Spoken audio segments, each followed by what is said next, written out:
we are studying and considering the theory of evolution. It has popularly been expressed the idea that man has descended from the apes, or some like to say a common ancestor with the apes. We'll say more about the theory in just a moment. But should there be anyone who entertains any doubt that a discussion of such a subject is needed, I want to read to you something from the Bulletin of Phi Delta Kappa, which is a teacher's organization. Eddie Bradwell, being a former mathematics teacher in high school, is a member, and he brought me a copy of this and showed it to me just before the services. I'm going to read to you something from this magazine, and it will convey to you parents something of what your children are up against in our public schools today. To the extent that a student's religious beliefs contradict good science, the science teacher has an obligation to point that out to the student. Of course, the science teacher may not force the student to abandon the one belief and accept the other. Nevertheless, the student needs to understand that the religious belief does not constitute good science. Science teachers would do a child a great disservice if they fail to make clear to the child the unscientific nature of the religious belief. If the child who understands this continues to embrace the religious belief and reject the scientific one, the child should understand that he or she is not choosing one scientifically legitimate belief over another, but rejecting the scientific for the religious. And do you know that can be taught in our public schools? And that is being done by science teachers today. But you cannot teach religion in the public schools or any aspect of it. The theory of evolution, based upon humanism, has become the one state religion sanctioned in our schools today. And that's dangerous. And you parents may not realize to what extent the theory of evolution is being taught in schools today. But it is. Sometimes it may not even be called evolution. But go through your youngsters' science textbooks and see what's there. Parents need to take greater interest in what's going on in the schools. You need to know what your children are being taught. You need to be talking to the teachers. You need to be talking to principals. And you need to be talking to superintendents. It is unfair for us to simply sit idly by and say nothing while such things are being foisted off on our children. Now, that I read to you said, in spite of the fact that we saw last night, and I think decisively so, that evolution is not a science. Evolution is a philosophy. Evolution indeed may be called a faith. And we pointed out 3 areas where evolution is indeed a faith. It has a faith in a beginning which was unseen, which is undemonstrated, and which is unrepeatable. It believes in spontaneous generation, that one time there was no life, and then without any guiding hand, without any intelligence, life sprang into being from non-life. That has not been demonstrated, cannot be demonstrated. No one saw that happen. That is not science, that is a matter of fact. Remember what George Gaylord Simpson said last evening. That which cannot be checked by observation is not science. This beginning that evolution believes in cannot be checked by observation. It is not science, and yet it is taken for granted that it is, and that it can be freely taught in our schools. Evolution is a faith because it believes in intermediate forms between all the different kinds of life, none of which forms have ever been found. For instance, there is the belief that birds came from reptiles. Birds came from alligators, to be specific. Yet there is nothing between alligators and birds. Sometimes people will look at Archaeopteryx, which has a head with a kind of strange shape for a bird, but it has bird bones, it has bird feathers, it's a warm-blooded creature, not a cold-blooded creature, it's a bird. And there just is nothing between. There ought to be between alligators and birds, you know, when we go dig up the rocks and we find the fossils, there ought to be all sorts of animals recorded in those rocks between the alligators and the birds. You can find the alligators, you can find the birds, but you don't find anything in between. And you don't find anything between the fishes and the amphibians and the reptiles. There is nothing there in geology. There is nothing there in the fossil record. So evolution is something that is not demonstrated again. Evolution has faith in all of these gaps in the record of the Earth's history. And then, of course, evolution has faith in what Professor Murray Eden called, who is himself an evolutionist, new undiscovered natural laws, physical, chemical, and biological.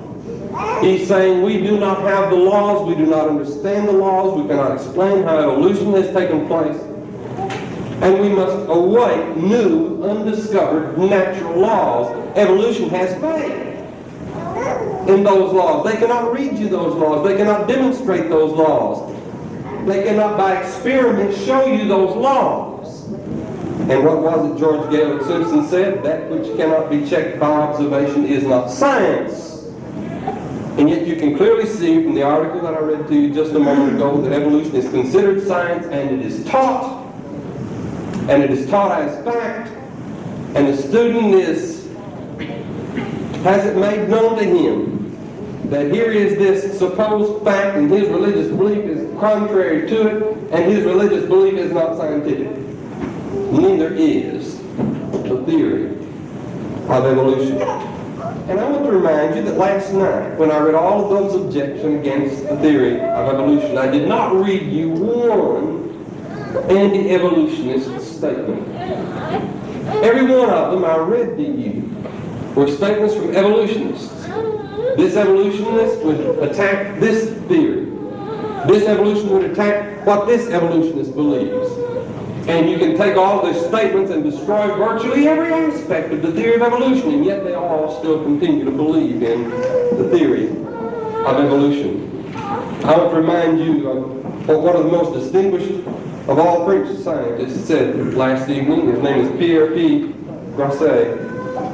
And he considers, after his long life and great study, and the great evolutionist in this country says that his knowledge of the world is encyclopedic. And here is this one whose knowledge of the world and living things is encyclopedic, and he just says that as far as telling how one form of life became another or its origins, biology is impotent.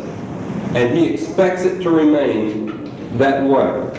And so our subject last evening then had to do with the idea that evolution is a philosophy, it is a faith, it is not science. This evening, we want to look at another aspect of the subject. In Romans, the first chapter and verse 20, Paul says that the invisible things of God can be seen since the creation of the world, being perceived through the things that are made, even his everlasting power and divinity. He has said we may look at the creation, and in that we may see some invisible things of God. That is, specifically his everlasting power and his divinity. I believe that passage justifies us then at taking a look at the things that are made, at taking a look at life, and seeing whether or not evolution is so, or whether we can still believe in the Bible. And in Genesis, the first chapter, we said, in the beginning God created the heavens and the earth. We will look this evening at evolution's evidences from biology.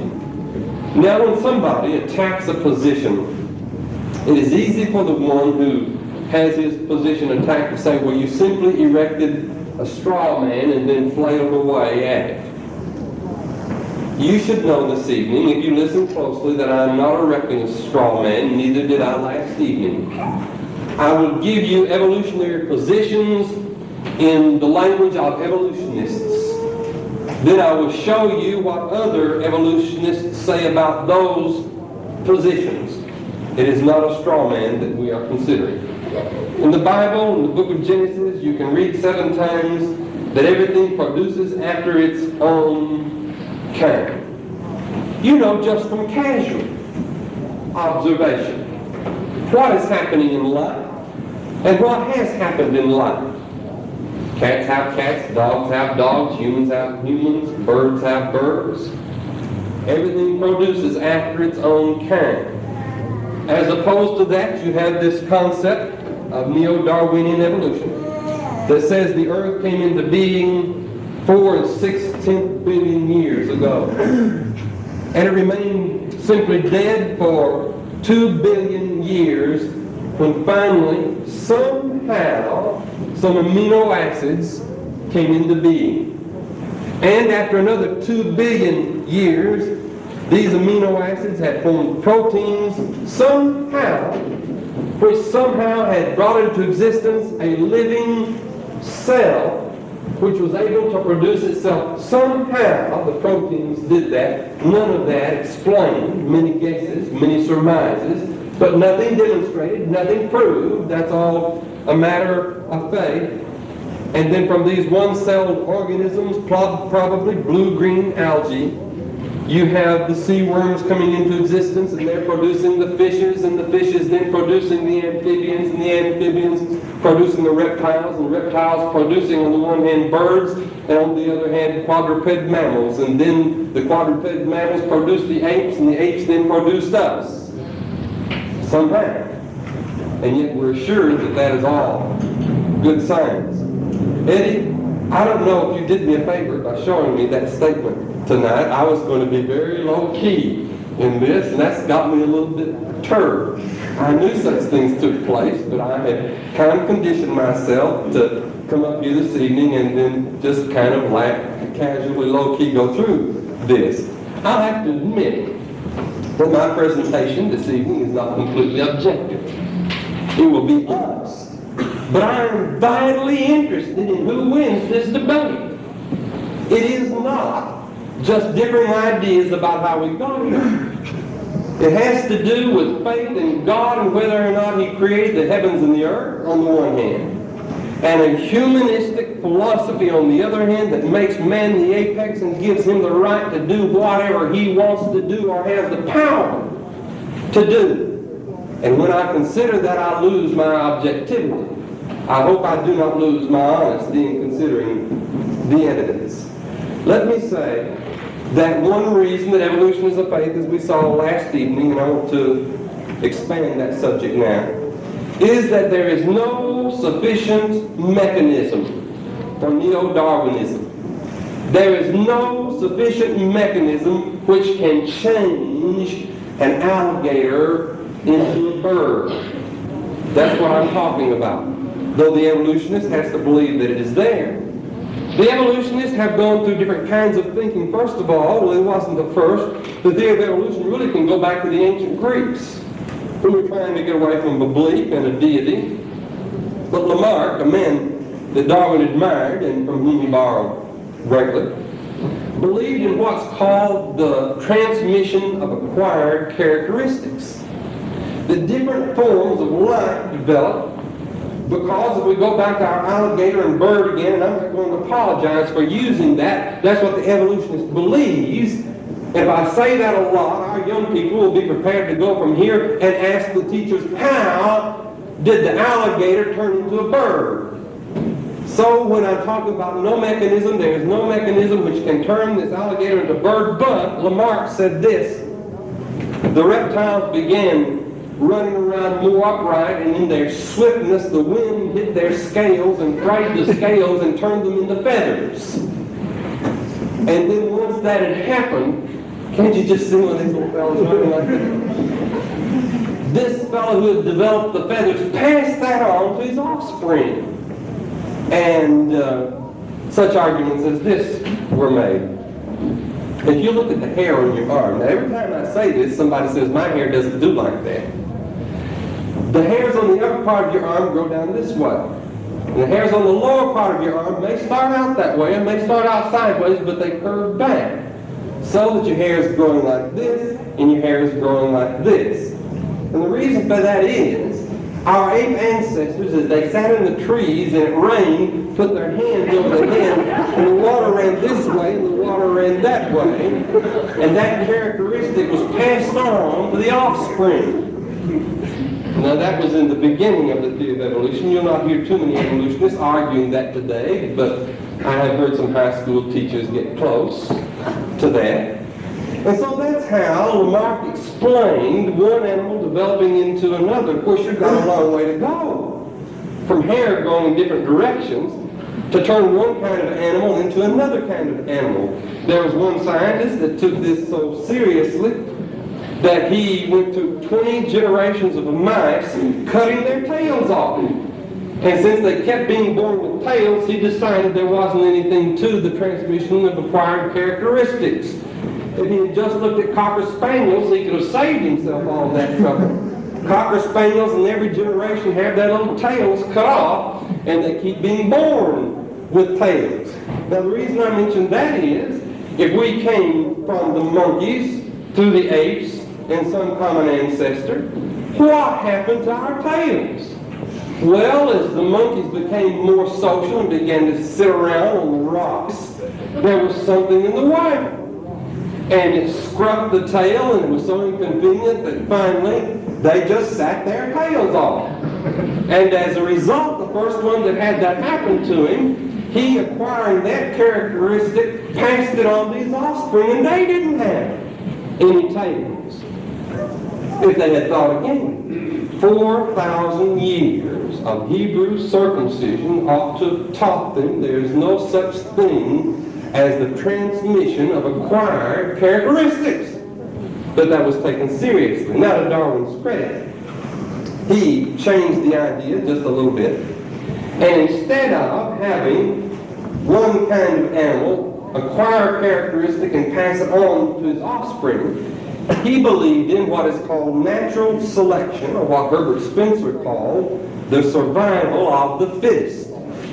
Is there such a principle in nature? Yes. We talked about the white-peppered moths in England that were on the white trees, and then with the Industrial Revolution and the soot getting on the trees and turning them dark, the white moth could be seen clearly against the trees, and the predators ate them up. But the dark moths, which had been being eaten, were not seen as well, and they continued to multiply. So there was survival of the fittest. There was natural selection.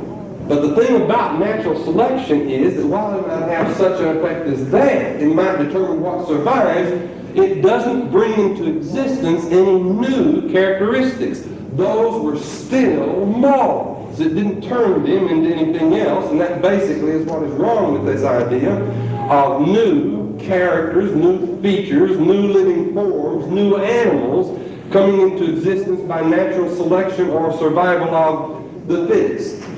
But Darwin could notice, before we understood anything about genetics, that farmers would breed animals that they had the most admiration for.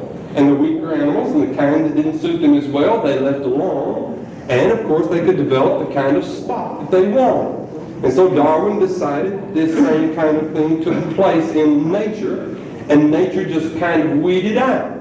Well, I believe that nature can weed out, but that still doesn't give nature the power to develop something.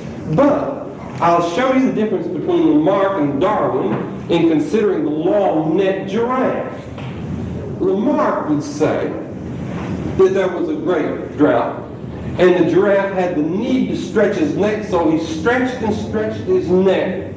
And once he grew that long neck, then he passed it on to his offspring. Darwin would simply say this: yes, there was one time a great drought. And, you know, as long as it takes evolution to work its wonders and to develop all of these new characteristics, that had to be one bodacious drought, about 10,000 years, I guess. But that the leaves were eaten by the animals off of all the lower limbs, and therefore only the giraffes, which genetically had the longer necks, survived, and all the short-necked giraffes died off. One of the problems with that is that the female giraffe has a neck a foot shorter than the male giraffe. And so in this great drought, the male giraffes are going to eat it all up, and if you get rid of the female giraffes in a drought, you've gotten rid of giraffes. And then there are the baby giraffes. After they stop nursing, they're not even as big as the female giraffes. And once you get rid of all the baby giraffes, you've gotten rid of giraffes. And besides that, there never has been noted adequately a such thing as a short-necked giraffe.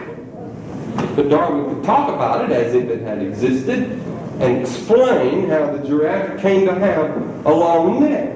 That's like the classical statement, and this actually happened, of the biology teacher who was explaining why the horses developed longer legs. And that is to get away from the leopards. They were being assaulted and eaten, so in order to survive, they had to grow longer legs. And the students, of course, were all busily scratching away with their pens, taking down this note and this gem of wisdom. But one student raised his hand and he said, if the horse was in the process of evolving, then surely the leopard was in the same process. And if the horse grew longer legs to get away, that's the leopard's food. Why didn't he grow longer legs so he could keep up? And all the pencils just stopped, waiting to hear what the teacher would say about that. And he paused for a moment, and then he laughed, and he says, well, that's just one of the things Darwin didn't think to cover.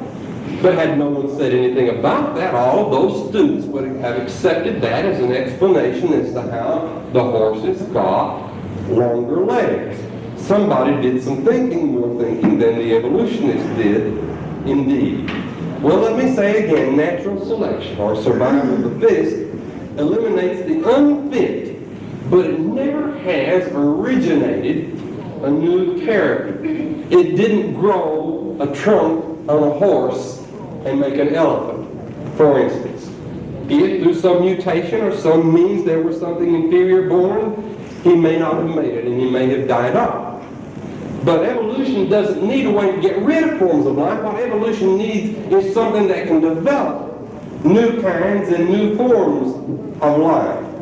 So, around the turn of the century, a man named Hugo de Bruyne came up with the idea that new forms of life were developed by mutations. And then natural selection weeded out the bad ones and kept only the good ones. So through mutations, different kinds of animals and different forms of life came into being. But in the 1920s and the 1930s, with the new burgeoning knowledge of genetics, the scientists then, indeed, thought that this fellow was in conflict with Darwin, and they repudiated his theory, and they declared that mutations could not bring into existence new features and new qualities of life.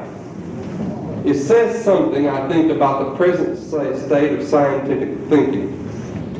When in the 50s, 60s, and 70s, science, without understanding any more than de Bruyne did, has now gone back to his theory, and that is the theory that we call and refer to as the neo-Darwinian theory of evolution, the general theory of evolution. And when I say that, I want to say again, I am not anti-science. I have a great deal of reverence for science. As I stated last evening, what we have learned about the cell, what we have learned about genetics, what we have learned about so much in the last 20 years is amazing. And I appreciate that, because what comes to me with every new bit of knowledge is an understanding of another law of God, and I can see His everlasting power and divinity. I am not opposed to science. But as I said last evening, when the scientist, and he may be a scientist, but when he becomes an apostle and an evangelist of a position that cannot be demonstrated, he has stopped being a scientist and has become an apologist for a system of philosophy. And that's what the scientist does when he starts teaching the theory of evolution. Well, what about mutations? Can mutations bring into existence different qualities of life? There is a little fruit fly that scientists have been experimenting with for decades. I'm going to tell you his name, Drosophila. Have any of you youngsters heard about Drosophila? Well, you will. Drosophila is a little fruit fly, and one reason that scientists who are working with the theory of evolution for one thing, and just in genetics for another, have used him is that they can go through 40 generations in just a few weeks. How many generations then have they gone on and gone through in the decades that they have been studying little Drosophila? And what they do is they chemically interfere with the DNA in his genes. And thus they bring about mutant genes. And here's what has happened. They have been able to change eye color. They have been able to change the pattern of the webbing in the wings. They have made some born wingless. They have been able to rearrange into different patterns the bristles on the legs of Drosophila. They have even been able to grow a foot where a mouth is. And those of us who believe in God like to believe that that's what the evolution has done. He has put his foot in his mouth. And in all of this, all they have ever done is either distort some feature already in Drosophila or eliminate some feature that he has, but they never have grown a new characteristic through mutation upon this little fruit fly Drosophila. Neither has any other mutation ever done such as that. Mutations are something we fear, not that we think are going to do us good. Why are we afraid of radiation? It's going to affect us genetically, and what's it going to do to our offspring? Why are we afraid of insect sprays? Because of what it might do to our chromosomes and what that might do through mutant genes to our offspring. That's the test, and that's what it is that results from mutations. When you take the gene for eye color in Drosophila and you interfere with its DNA, you may change the eye color, you may eliminate the eye, but you do not produce radar, for instance. You do not bring into existence a new character or a new feature that little Drosophila never had. And after all of these, how many? Hundreds of thousands, maybe millions of generations of this experimentation with Drosophila, all he is still a little fruit fly. Sometimes a freaky fruit fly, but he's still just a fruit fly, and that's all the power that mutations have, and that's all they can perform. Mutant genes can cause malformation or losses of parts, but they cannot originate novel or new parts or organs. Here's a statement from Professor H. Graham Cannon of the University of Manchester, and he says, "A fact that has been obvious for many years is that Mendelian mutations deal only with changes in existing characters, never with the appearance of a new functioning character." Now I want you to note this. The mechanism that has been prominently suggested in the 50s, 60s, and 70s for changing one form of life into another, for changing an alligator into a bird, is mutations. But he has said, a fact that has been obvious for many years is that Mendelian mutations deal only with changes in existing characters. Mutations can only change the features that an alligator has, never with the appearance of a new or functioning character, never turning a scale into a feather. No experiment has produced progeny, offspring, that show entirely new functioning organs. I have said evolution is a fact, and if it believes in mutations, it believes in a fact. He says no experiment has produced progeny that show entirely new functioning organs, and yet it is the appearance of new characters in organisms which marks the boundaries of the major steps in the evolutionary scale. He says mutations don't do it, mutations can't do it. That's not what mutations do.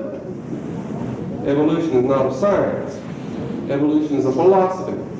Evolution is a fact. And its evidence is lacking.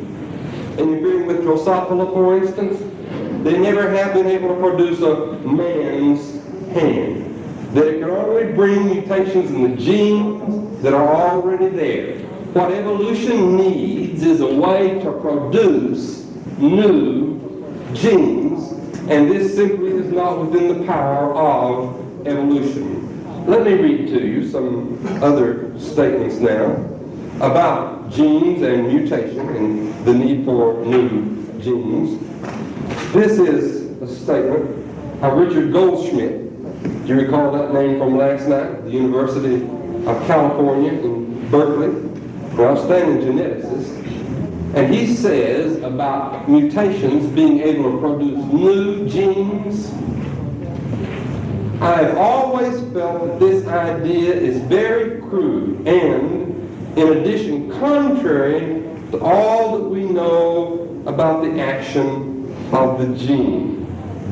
He has said all that we know about the gene is that you cannot, through mutation, bring into existence a new kind of gene that is going to produce a new feature. Mutations cannot cause a change in an alligator that will produce a gene that will grow feathers. That from Professor Goldschmidt. And let me read to you then from Professor Hooton of Harvard what he says about the subject. Salutary evolution by way of mutation is a very convenient way of bridging over gaps between animal forms, between the alligator and the bird, or monkeys and man.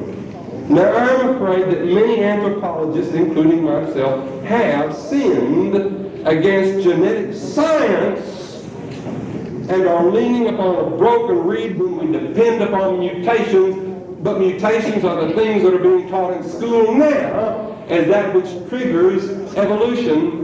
And this scientist, this geneticist says that that is a sin against science and is not so.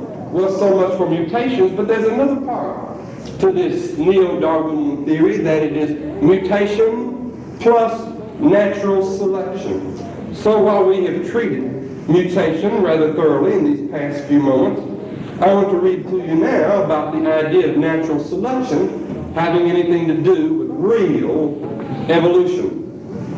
In France, Darwinianism is being attacked to such a degree that one paper now has been written by a scientist entitled, "Should We Burn Darwin?" And here is an article from a French science writer after interviewing some French scientists, and she says, "The classical theory of evolution in its strict sense belongs to the past."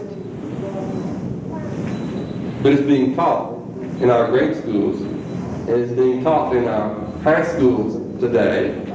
And this article about interviewing scientists in France says that it is a thing of the past. Now I want to say this. That doesn't mean that they're going to stop believing in some way that life began simply and has developed to us, because they do not want to believe in God. They do not want to believe in creation. In the 20s and the 30s, it looked as if evolution were going to die because they couldn't find any way that evolution came to pass. But it lived, and they just accepted the explanations that they had thrown out. And at the present time, there are all these attacks by scientists upon Darwin and evolution, and what they're going to do is debunk Darwin like they have debunked Freud now. But they are not going to become believers in the Bible. We will only have a new enemy to face, and it probably will still be called evolution.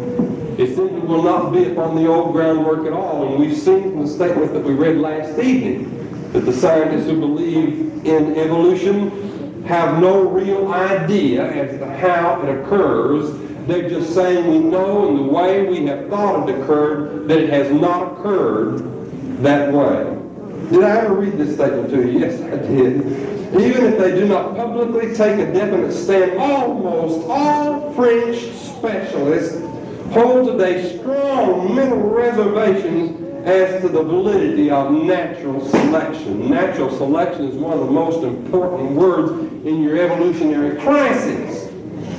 And American scientists are holding on to it, but European scientists are giving it up and seeing the folly in it and saying that it is simply insufficient.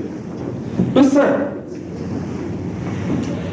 If through mutations you bring into existence new features, while that new feature is developing and before it becomes useful, it's going to be harmful and get in the way. For instance, evolutionists believe that the ancestors of the bats were reptiles that climbed up the trees.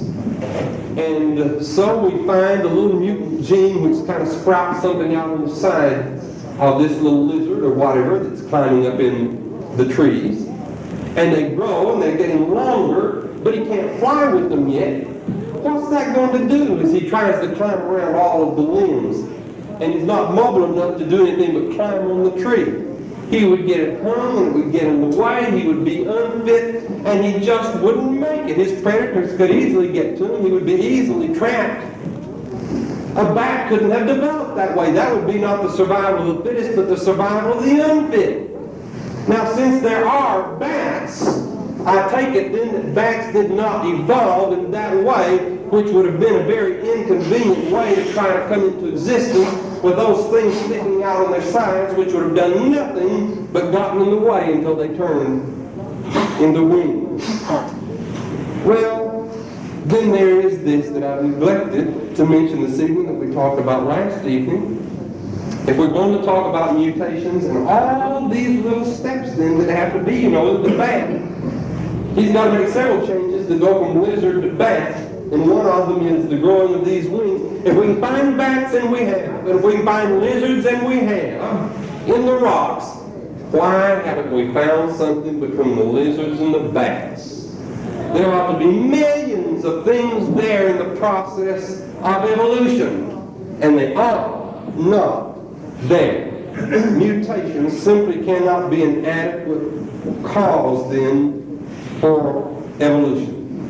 Then I want to pass to a very popular argument made in favor of evolution, and that is comparative anatomy, or the classification of living forms from the simple to the complex, because you can line things up here in the very simple forms and see some appearance characteristics that are similar from this animal to this animal, and you get up here at this end and this end. For instance, you look something like a gorilla. Let me paraphrase that. The person sitting next to you looks something like a gorilla. Is that better? But you don't look much like a fish. But an alligator doesn't look as different from a fish as he does from us.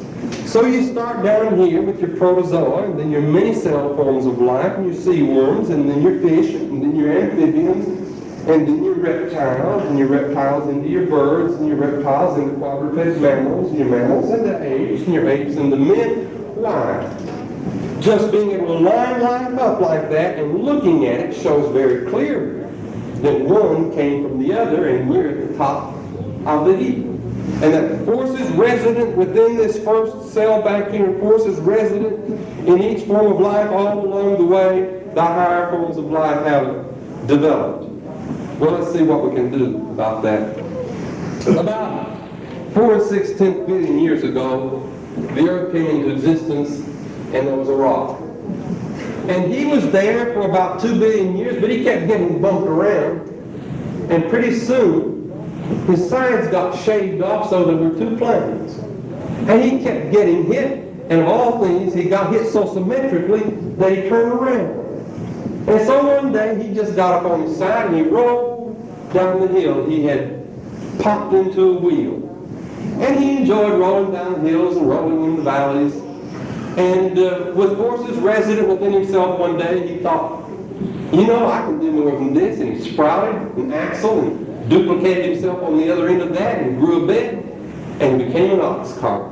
And he was that way for several million years, but an ox cart is unwieldy and it tilts that way and it tilts the other way. So he extended his bed and he duplicated his whole self up front again, 2 more wheels and an axle, and he was a wagon, and you could hook a horse up to him, and he could go.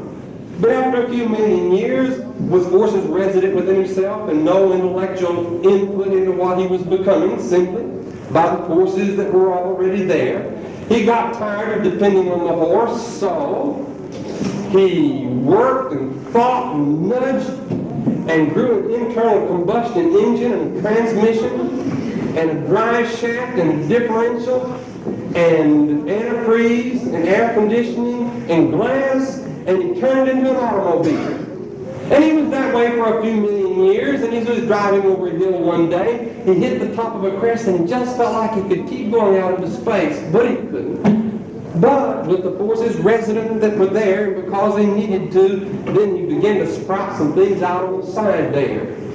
And after a few million years, they had become wings, and he hit the top of another hill, and he just kept going, and you have the airplane. And you can line it up, the wheel, and the ox cart, and the wagon, and the automobile, and the airplane. Obviously, one came from the other because of their similar characteristics, because you can classify from the simple to the complex. The comparative anatomy shows that one came from the other with forces resident within itself, and that the airplane is up here at the top of the heap, just like we are. Now that's the argument that is made. And if it doesn't hold water about the airplane and the automobile, then it is not a necessarily conclusive argument about how life forms came into being today. You know, there's something else that can be connoted by similarity of structure, and that is because all living things have a common design. Remember the Saturday Evening Post? And you go to the mailbox and take it out and look at the picture, and you say, how about that? This month we've got another picture by Norman Rockwell. Didn't look, see the name. You just recognize the style. Or a picture that I've seen, several pictures that I've seen in homes before. It's kind of, I don't know what Matt would call it. He could talk about this more expertly than I could. Let me call it a kind of romantic realism. There's one of a freight train, there's one of an engine at a station, there's one of a mill pond with a little boy throwing a rock into the water and a little girl watching him. There's another of a stream being crossed by a wagon by an old man and a little boy. Maybe you've seen some of those pictures. And when I walk into home and I see that, I say, oh, there's another picture by Paul Detlefson. Don't have to go over there and see the name. You just recognize the similarity in style. Or the Salvador Dali, whichever, man. And you can see some of his pictures with a kind of soft, droopy surrealism. I don't know what you call it. But you see Matt's in the stand out there. You see one of those things and you see another thing, oh, I couldn't have painted that picture. You see what I'm saying? You can recognize the work of an artist by the similarity of style. So when you can line the forms of life up from the simple to the complex, it doesn't necessarily mean that one came from the other. It could as well mean that all forms of life simply have a common designer. And besides that, there are scientists now who reject this argument about comparative anatomy. And that's why, you know, over in Africa and all these places where they find these primitive-looking skulls that many have finally decided are apes, that they first think they're men or missing limbs because they've got teeth, kind of like men do, and the head's kind of shaped like men do, and so because there's some common configuration there, this must be one of the things that we have descended from. Well, let's read for a while, and we'll see how much confidence is placed in this kind of thinking, but we'll also be able to see what's wrong with that kind of thinking. But one of the things that is stressed in grade school science textbooks is this lining life up from simple to complex, comparative anatomy to suggest evolution. Have you been looking at any of your children's textbooks and seen them show a horse and some kind of similar animal and say, what does this remind you of? And they'll show an amphibian and they'll show a reptile together and say, what does this remind you of? And the whole suggestion is that this one came from that. That's really another thing that's being shown in grade school textbooks a lot. And, unfortunately, taught by college professors. Well, here is a statement by Horatio Hockett Newman. We'll see some more interesting names before this evening is over, but he's professor of biology at the University of Chicago. And about this concept that we've been talking. This lining life up from the simple to the complex comparative anatomy, the similarity. The statement is similarity indicates descent. That's the famous evolutionary saying. If we cannot rely upon this postulate, we can make no sure progress in any attempt to establish the validity of the principle of evolution.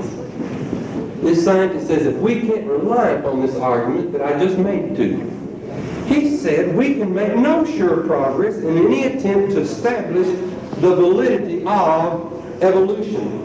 Thus, Professor Morgan of Columbia University over here in New York City said that if a case can be found in which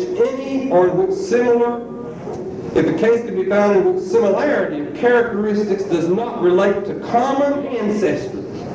He's saying you can find two things that look similar, but they didn't have a common ancestor. If you can find an ape and a man and they didn't have a common ancestor, you can... There goes your argument for similarity indicates descent.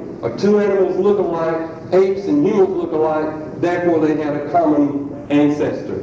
That's not necessarily so, even if you're an evolutionist, because there are such things they believe in as parallel evolution. Well, let me see, I think there's another statement or two that I've got here. Yes, this from Margaret W. Jeffs, lecturer in zoology at the University of Glasgow. And she approvingly quotes an earlier author who said that further studies might reveal such things as the possibility that the one-celled Chlamydomonas is more closely related to an oak tree than to the superficially rather similar one-celled euglena. Now, you parents don't know what Chlamydomonas is and euglenas are, but if you have had a youngster go through freshman biology, they know what they are.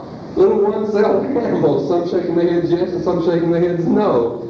And she said that one, even though they look much alike, one may be far more closely related to an oak tree than it is to the other one-celled animal. What that just says is that similarity does not indicate descent. Because this animal looks like that animal doesn't mean that this animal descended from that animal. We've already seen that, indeed, it may simply be that there is a common designer. And that's what we believe. Is there another statement I haven't read? Yes. Thomas Hunt Morgan is professor at Columbia University again. If then, it can be established beyond dispute that similarity or even identity of the same character in different species is not always to be interpreted to mean that both have arisen from a common ancestor, the whole argument from comparative anatomy seems to tumble in ruins. And we've just shown you that their animals that didn't come from a common ancestor do look much alike. So, when you students come across this argument from comparative anatomy, and the teacher says similarity indicates descent, you know that it's not so, and it is not necessarily true. Well, we're going to do what we did last night, it looks like. Let me see what I want to get into. This next evidence for evolution is in, again, contrast and contradiction to the idea of comparative anatomy. It has to do with kinship through serology of blood precipitation tests. It has to do with the work of a man named Charles H.F. Nuttall. Well, I didn't know what to call him, that or Noodle. You know, really, somebody named Smelser doesn't need to be playing around with somebody else's name. I looked it up in the dictionary, and it didn't help me with the pronunciation of it, but he wrote a text called Blood Immunity and Blood Relationships. And through blood, he was able to establish, supposedly for the evolutionists, what animals were more closely related to one another than they were to other animals. So important was this work considered to be that Sir Arthur Keith said, early in the present century, Professor G.H.F. Nuttall discovered a trustworthy and exact method of determining the affinity of one species of animal to another by comparison of the reactions of their blood. Now here's how it worked. Suppose you wanted to prove that a horse is more closely related to cow than he is to a leopard. What you would do is take some blood from the horse, insert its serum, inject its serum into a rabbit. The rabbit, because there is this foreign substance into it, would make antibodies against it. And so there is then in the rabbit system anti-horse serum, that which fights against the horse serum. Now, you take the blood from the rabbit, extract its serum, and you take some serum from the horse, and you put it in the test tube. And since this is now anti-horse serum, because the rabbit system fought against it and made antibodies against it, there'll be a terribly cloudy effect, and as it clears up, a strong precipitate will fall out into the bottom of the tube. Now you're ready for the test. You take some cow serum and put it in there, and there will be less cloudiness. No, there will be more cloudiness because it's more closely related to the horse, you see. Then when you put the leopard blood serum in there, he is so far distant from the horse that the rabbit anti-horse serum does not act as strongly against it. Have you got all that? All right. From this test, see, if you don't have that, I'll just tell you the results of the test. It seems that men who might be objective in other fields, when it comes to supporting evolution, will grasp things and have something printed in a book, and it will just find itself in textbook after textbook after textbook without being further checked out. His book is not easy to come by. Bolton W. David Heiser is the one I got my information from, who did get a copy of the book. In fact, brother, Mr. Dr. David Heiser is an interesting person. He has his PhD from Johns Hopkins University in Baltimore in zoology with a special in genetics. He was an evolutionist all the way through university and obtaining his doctorate degree. It was later, after he was out on his own, that he began to suspect the theory of evolution and to question it and ultimately to reject it. And he wrote this book, which is a very good book, that I've read several quotations to you from tonight. But they're quotations, you see, of evolutionists. But at any rate, Mr. David Heiser, Dr. David Heiser, examined some of the other results of Nuttall, and from the wording it may mean that he made some tests on his own. And here are the results. That humans are closer to cows than they are to apes. What does that do with your argument from comparative anatomy? And hyenas are closer to cats than cats are to other cats, through one of the tests.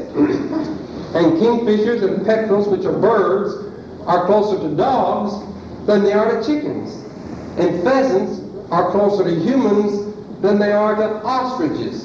And since pig serum reacts violently to almost every other serum, obviously pigs are related then to almost everything, according to those tests from blood serum. And yet you'll find it in textbooks advancing the theory of evolution and showing that different animals are related and kin to one another. But these kind of results, somehow or another, don't find their way into the textbooks. But what does that evidence for evolution, and it is not that because you can see the great inconsistency in it, but if that is an evidence for evolution, what does it do for comparative anatomy? It utterly destroys the argument from comparative anatomy. So you have this evidence for evolution saying that one can't be so, and this one saying that one can't be so. And you know what? They're both right. Neither one of them makes so. But let's get on to the next one. And I almost offer this one apologetically. And it's called the theory of embryonic recapitulation. Have you, and as freshmen in college, we enjoyed saying, ontogeny recapitulates phylogeny. I'll tell you what that means. It means that after the fertilizing of the ovum by the sperm, that beginning there, a single-celled life in the human mother, the development goes through all of the stages of evolution. It goes through the worm stage, it goes through the fish stage, it goes through the amphibian stage, and the reptile stage, and the pig stage, and the monkey stage, and then finally turns into man. The evolutionists who teach that. The only scientific fact I have been challenged on in several years of preaching this and similar material was on this idea when I criticized the thought of embryonic recapitulation. And I was criticized by a young biology teacher in Indianapolis who is a Christian. And while he believed in creation, because this was so impressed upon him in college, he did believe this.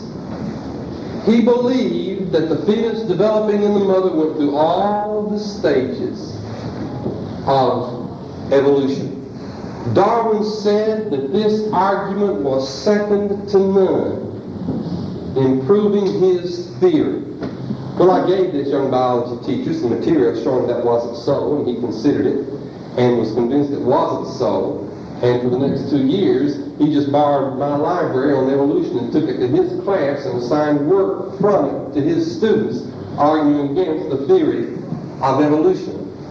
But does it happen? No, it does not happen. Let me tell you an incident. One year I was visiting my parents in the Detroit area, and I flipped on the radio, and there was somebody talking about evolution. And since I was on vacation, I just didn't think I wanted to tax my mind with anything like that, and I reached for the knob to turn it when the fellow said something that made sense. And so I left it there. And the more I continued to listen, I said, that fellow believes the Bible. And the more I continued to listen, I said, that fellow's a Christian. Then when I heard that he was a scientist with Boeing aircraft, I said, that fellow's Arnold Schnabel. And that's who it was. I happened to know who it was. I didn't even know he was in the area, but there he was on the radio, and he was debating an evolutionist, and the argument went back and forth, and Brother Schnabel was able to knock down all of his arguments, and finally then this evolutionist pulled this old embryonic recapitulation out of the hat and presented that. And there was an eloquent silence, and Brother Schnabel then came on and said, Mr. Brown, I don't remember what his name was, Mr. Brown, you look like you're about the same age that I am. And it's true, when we were in college, that was in the textbooks. But that has been repudiated time and time again by more recent scientific studies. And that fella didn't say another word the whole rest of the program. Schnabel had 10 minutes to talk about creation. And you could just see him sitting over in the corner with his feathers. Good. Maybe that's how feathers came into being. And let me give you some information about embryonic recapitulation. I told you what Darwin's theory was. There was a man early in this century named Chip Gerard, an Englishman, and he was an avid student of evolution, and he was a rather heroic man. I have to admire him for what he went through to support his beliefs. But he was on this thing of feathers coming from scales, and so he believed that if you could look at an embryo of something that had feathers and scales, that you would find the scales there first, and they would turn into feathers, and that would prove embryonic recapitulation. And so, since penguins were considered to be a rather primitive animal, he figured if he could make a trip to Antarctica and get some penguin eggs, they could be examined, and he was confident, had to be, in what he went through, that when they opened that up, they would find scales before there were feathers.